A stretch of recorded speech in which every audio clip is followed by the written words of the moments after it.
ఈ వారంలో మేషరాశి వారికి 4వ స్థానంలో గురువు శుక్రుడు యోగిస్తున్నారు, తృతీయంలో బుధుడు యోగిస్తున్నారు, లాభస్థానంలో రాహు యోగిస్తున్నారు.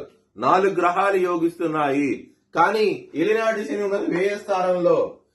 నల్ల నువ్వులు బ్రాహ్మణుడు దానం చేయండి, మంచి ఫలితాలు ఉంటాయి. అలాగే శివుణ్ణి ఆరాధించండి, శివుడు బోలాశంకరుడు. ఆయన తలుచుకుంటే గనక అన్ని గ్రహాలని మీకు పాజిటివ్ వేగా తీసుకొచ్చే అవకాశం ఎక్కువగా ఉంటది. ఆదివారము, గురువారము, శనివారం రోజున ముఖ్యమైన పనులు స్టార్ట్ చేయకండి. స్టార్ట్ చేసిన వ్యతిరేకత ఫలితాలు, ధన నష్టం వచ్చే అవకాశం ఉంటది.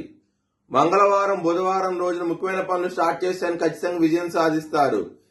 13వ తారీఖున శనివారం రోజున శని త్రయోదశి ఉన్నది, ఏలినాటి శని ఉన్నది. కాబట్టి మేషరాశి వారికి మీరు శని హోమంగాన్ని చేయించుకుంటే గనక మంచి ఫలితాలు అవుతే ఉంటాయి.